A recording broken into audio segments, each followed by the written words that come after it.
सम्पूर्ण साथीहरुलाई नमस्ते एवं हार्दिक स्वागत छ। यति बेला तपाईहरु हेर्दै हुनुहुन्छ lux info Nepal YouTube channel. Lux info Nepal a family of learning तपाईहरुको आफ्नै च्यानल हो र यस च्यानलबाट हामीले विभिन्न शेयर बजार सम्बन्धीका नयाँ जानकारीहरु चाहिँ प्रस्तुत गर्दै आइराखेका छौं र तपाईले हेर्दै आइराख्नु भएको छ। र यदि तपाई हाम्रो च्यानलमा नयाँ हुनुहुन्छ, तपाईले पहिलो पटक च्यानल भिजिट गर्दै हुनुहुन्छ अथवा च्यानलमा पहिलो पटक आउनु भएको छ भने च्यानललाई सब्स्क्राइब गर्न नभुल्नु होला र छेउमै रहेको बेल आइकन पनि थिच्न नभुल्नु होला, जसले गर्दा तपाईलाई नयाँ भिडियोहरु पोस्ट गर्न साथ नोटिफिकेसन प्राप्त हुनेछ र तपाईले सबैभन्दा पहिले भिडियो हेर्न सक्नुहुन्छ। र आजको भिडियो तपाईलाई कस्तो लाग्छ लाइक गर्न नभुल्नु होला र केही सुझाव सल्लाह प्रतिक्रिया भए कमेन्ट गर्न नभुल्नु होला। कमेन्ट बक्स खुल्लै रहनेछ। र अब भने आजको यो विषयवस्तु चाहिँ सुरु गर्न चाहन्छु। तपाईले विषयवस्तु कभरमा हेरेर पनि जानकारी पाइसक्नु भएको छ र आजको विषयवस्तु रहेको छ हाथवे इन्भेस्टमेन्ट अहिलेसम्म नआएको चाहिँ फरक तरिकाले निकाल्दैछ आइपिओ। यस्तो कम्पनी रहेको छ हाथवे इन्भेस्टमेन्ट, जसले चाहिँ अहिलेसम्म कुनै पनि कम्पनीले ननिकालेको तरिकाले चाहिँ फरक तरिकाले यसले कम्पनीले चाहिँ आइपिओ निकाल्दैछ र यो कम्पनीको बारेमा चाहिँ तपाईलाई मैले पूरा जानकारी दिन्छु। कम्पनीको बारेमा पनि जानकारी हेर्नुहोस्, कस्तो लाग्छ कम्पनी, त्यसपछि चाहिँ तपाईले लगानी गर्ने नगर्ने भन्ने बारेमा पनि एउटा प्लान गर्न सक्नुहुन्छ। तर मेरो विचारमा चाहिँ यस कम्पनीमा तपाईले लगानी गर्न मज्जाले सक्नुहुन्छ, कुनै पनि डाउट बिना। अब हेरौं यसको डिटेल। कम्पनी चाहिँ हाथवे इन्भेस्टमेन्ट कम्पनीको चाहिँ पूरा जानकारी हेर्नु। सबैभन्दा पहिले चाहिँ यो कम्पनीको चाहिँ हाथवे कम्प्लेक्स लैनचौर 26 काठमाडौँमा चाहिँ यसको ठेगाना अर्थात् यसको कम्पनी रहेको छ, यसको अफिस, र यसको नाम चाहिँ हाथवे इन्भेस्टमेन्ट नेपाल लिमिटेड रहेको छ। अब अन्य कुरा हेरौं। यसको चाहिँ एरिया अफ इन्भेस्टमेन्ट भनेको चाहिँ यो कम्पनीले केमा लगानी गर्दछ, हामीसँग पैसा लिन्छ आइपिओ मार्फत र यसले यो कम्पनीले पनि अरु सेक्टरमा चाहिँ लगानी गर्ने गर्दछ। त्यो मध्ये पनि यसले चाहिँ कहाँ लगानी गर्ने गर्दछ त भन्ने विषयमा हेरौं। यसले इन्स्योरेन्समा लगानी गर्दछ। यो हाथवे इन्भेस्टमेन्ट कम्पनीले चाहिँ पैसाले इन्स्योरेन्समा लगानी गर्दछ। त्यसैगरी बैंकिङ सेक्टरमा पनि यसले लगानी गर्दछ। त्यसैगरी अर्को हाइड्रो सेक्टरमा लगानी गर्दछ। त्यसैगरी अर्को युटिलिटी सेक्टरमा लगानी गर्दछ भने अर्को हस्पिटालिटी सेक्टरमा लगानी गर्दछ। अब तपाईले यो कम्पनीको बारेमा बुझिसक्नुभयो। यसले चाहिँ हामीसँगबाट लिएको पैसाले हाम्रो पैसा चाहिँ केमा खर्च गर्छ भने insurance, banking, hydro, utility, hospitality जस्ता क्षेत्रमा चाहिँ यसले त्यो पैसा लगेर इन्भेस्टमेन्ट गर्दछ। त्यसैले यसको हाथवे इन्भेस्टमेन्टको काम भनेको आफूले पनि अन्त लगानी गर्ने हो, यो कम्पनीले पनि अन्त लगानी गर्ने हो।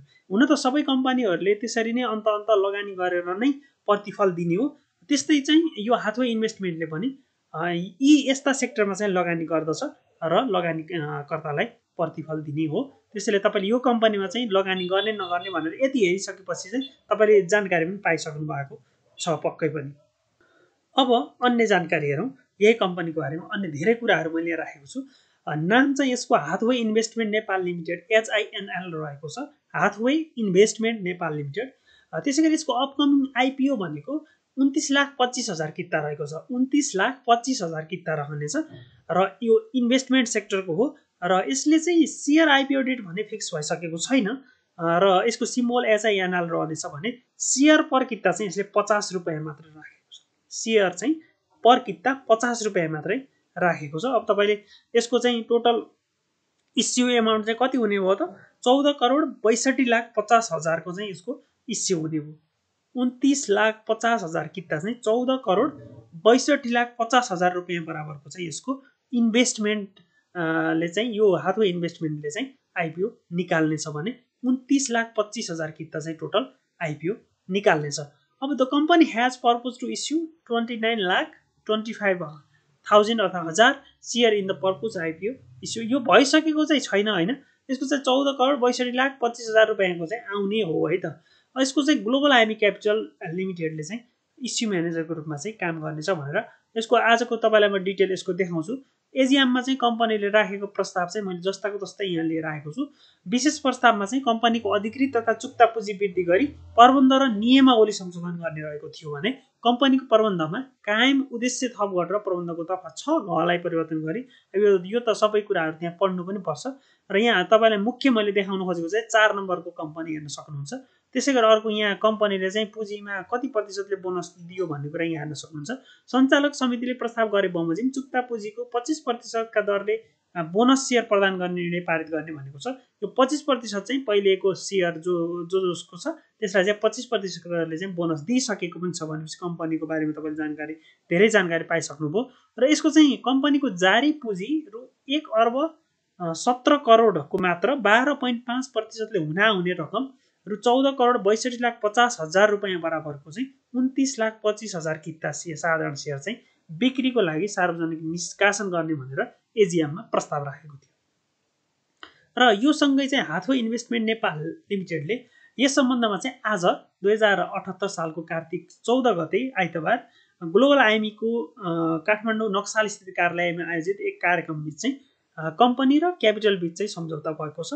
सम्झौता पत्रमा चाहिँ हाथवे इन्भेस्टमेन्टका अध्यक्ष योगेश्वर शर्मा ढकाल र ग्लोबल आइएमई क्यापिटलका प्रमुख कार्यकारी अधिकृत पारसमणि ढकालले चाहिँ हस्ताक्षर गर्नुभएको छ। दुवै ढकाल हुनुहुनेछ र उहाँहरूले चाहिँ आज 14 गते चाहिँ यसको चाहिँ क्यापिटल र हाथवे इन्भेस्टमेन्ट बीच चाहिँ आइपिओ इस्यु म्यानेजिङको काम गर्न चाहिँ सम्झौता भइसकेको छ आजको दिनमा।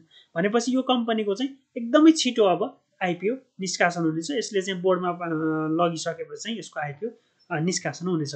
कम्पनीको चाहिँ गत असोज 25 गते शुक्रबार सम्पन्न 13औं वार्षिक साधारण सभाले चाहिँ हाल कायम जारी पुँजी 1,17,00,00,000को मात्र 12.5%ले हुने रकम बराबरको चाहिँ आइपिओ निष्कासन गर्नेछ हैन। 1,17,00,00,000 रुपियाँको 12.5%ले हुने रकम बराबरको चाहिँ आइपिओ निष्कासन गर्ने र त्यो प्रस्ताव चाहिँ पारित गरेको छ है। तपाईँले यो बुझिसक्नुभयो। र यसको चाहिँ कम्पनीको सेयर निष्कासन तथा बिक्री प्रबन्धकमा चाहिँ global IME capital market limited चाहिँ रहनेछ भने बोर्डबाट अनुमति पाएसँगै चाहिँ यो कम्पनीले चाहिँ सेयर निष्कासन गर्नेछ। सेयर निष्कासन प्रक्रिया चाहिँ सुरु हुनेछ। अब तपाईँले यसको चाहिँ मुख्य चाहिँ आज यो 14 गते भएको चाहिँ यो सम्झौता हो जुन चाहिँ ग्लोबल आइएमई क्यापिटल लिमिटेड र त्यस पछाडि चाहिँ हाथवे इन्भेस्टमेन्ट बीच यो दुई कम्पनी बीच चाहिँ सम्झौता भएको छ। अब यो इस्यु म्यानेजरको रूपमा चाहिँ ग्लोबल आइएमईले काम गर्ने भयो। अब यसको प्रस्ताव एजिएममा राखेको प्रस्ताव पनि तपाईँले हेरिसक्नुभयो र कम्पनीले निकाल्ने यो किता 29,25,000 भनेर थाहा पाइसक्नुभयो। र यसको चाहिँ पर सेयर किता मात्र 50 रहेको छ कि यसको चाहिँ 50 रुपियाँमा अरू कम्पनीको जसरी 100 रुपियाँमा सेयर आउँछ तर यसको चाहिँ 50 रुपियाँमा मात्रै सेयर आउनेछ। त्यसैले तपाईँको 10 किता अरूमा चाहिँ 1000 लगानी पर्थ्यो भने यसको 10 किता लगानी गर्न जम्मा 500 रुपियाँ मात्रै लगानी पर्ने भयो 10 कितामा। यसरी चाहिँ यो कम्पनीले फरक तरिकाले अरू कम्पनीले निकालेको भन्दा फरक तरिकाले चाहिँ सेयर निष्कासन गर्दैछ। अब तपाईँले सबैभन्दा बुझ्नुपर्ने कुरा चाहिँ एरिया चाहिँ यो मुख्य चाहिँ यसको इन्भेस्टमेन्ट एरिया कुन हो भनेर बुझ्नुपर्ने हो। तपाईँले यहाँ हेरेर थाहा पाइसक्नुभयो। इन्सुरेन्स, ब्याङ्किङ, हाइड्रो, युटिलिटी र हस्पिटालिटी रहेको छ। यति सेक्टरहरूमा चाहिँ यसले इन्भेस्टमेन्ट गर्दछ। अब यो इन्भेस्टमेन्ट पछाडि चाहिँ यसले दिने प्रतिफल चाहिँ सम्पूर्ण लगानीकर्तालाई चाहिँ फेरि अरू कम्पनीको जस्तै बोनस सेयरको रूपमा क्यास डिभिडेन्डको रूपमा चाहिँ फेरि कम्पनीले दिने नै छ।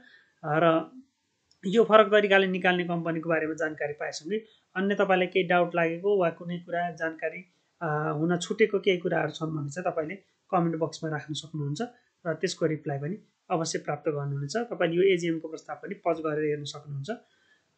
र यसको चाहिँ आइपिओ चाहिँ अब बोर्डमा अनुमति पाएसँगै चाहिँ यसको सेयर निष्कासन प्रक्रिया चाहिँ सुरु हुने नै छ। Okay, thanks for watching. Video हेरिदिनु भएकोमा धेरै धेरै धन्यवाद छ। र भिडियोलाई लाइक, सेयर, सब्सक्राइब एवं कमेन्ट गर्न नभुल्नु होला। र छेउमा रहेको बेल आइकन पनि यदि तपाईँ नयाँ हुनुहुन्छ भने थिच्न नभुल्नु होला भन्दै यो भिडियोबाट भने बिदा हुन चाहन्छु। धन्यवाद, नमस्ते, शुभ रहोस्।